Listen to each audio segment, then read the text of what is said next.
Economies of scale and comparative advantage.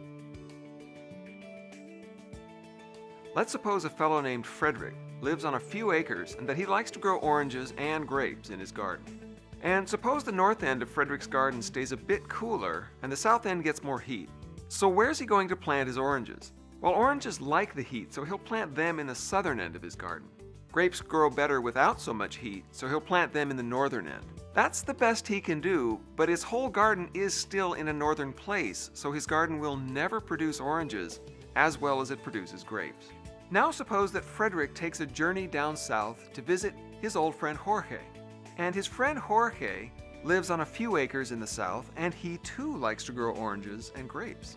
Well, one day Jorge is showing Frederick around his garden, and Frederick is really impressed by how well the oranges grow there. And he says to Jorge, "You know, my grapes do just fine up north, and my oranges do okay if I keep them in the southern end of my garden, but the southern end just isn't far enough south to grow oranges really well." And Jorge says, "I've got the opposite problem. Oranges grow really well here, but the northern end of my garden just isn't far enough north, so my garden never grows grapes quite as well as it grows oranges."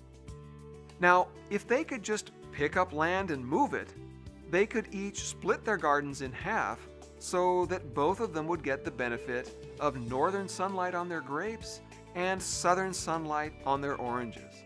But there is a way that they can get exactly the same effect. If Jorge grew oranges for both of them, and Frederick grew grapes for both of them, and then they traded, that would be just like Frederick growing his oranges a lot farther south, and Jorge growing his grapes a lot farther north. It would be as if there was one perfect garden between them, with Frederick looking after the northern end and Jorge looking after the southern end. Now notice three things about this story.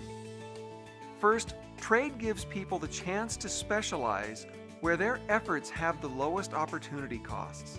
In other words, where they have a comparative advantage. Every resource that Frederick devotes to growing oranges could be used more productively to grow grapes instead. Compared with himself, Frederick has an advantage in growing grapes rather than oranges. Trade makes it possible for people to use their comparative advantage to create wealth by putting their resources to their more productive uses. Trade lets people discover how they can be of as much use to other people as they can, and how they can make their local resources as useful to other people as they can. Second, people can't create wealth if they ignore comparative advantage. Suppose that Frederick turned down Jorge's offer to trade grapes and oranges and instead went on growing his own oranges. He'd still keep really busy in his garden, and it might even look like he was creating wealth. But that wouldn't be true, because that would ignore the opportunity costs of the work he's doing to have oranges. Even though Frederick would be working hard, he'd actually be destroying wealth. Wherever wealth is being created, comparative advantage is part of it. And third, what I didn't tell you about Frederick and Jorge, but you may have guessed it from their names, is that if you looked on a map, you'd see a political border between them. So when they trade, they're actually trading across a border.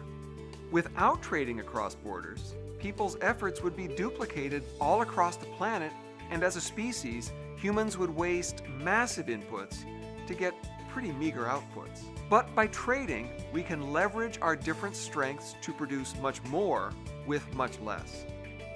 Because of comparative advantage, trade is able to bring the best of the planet to all of the planet.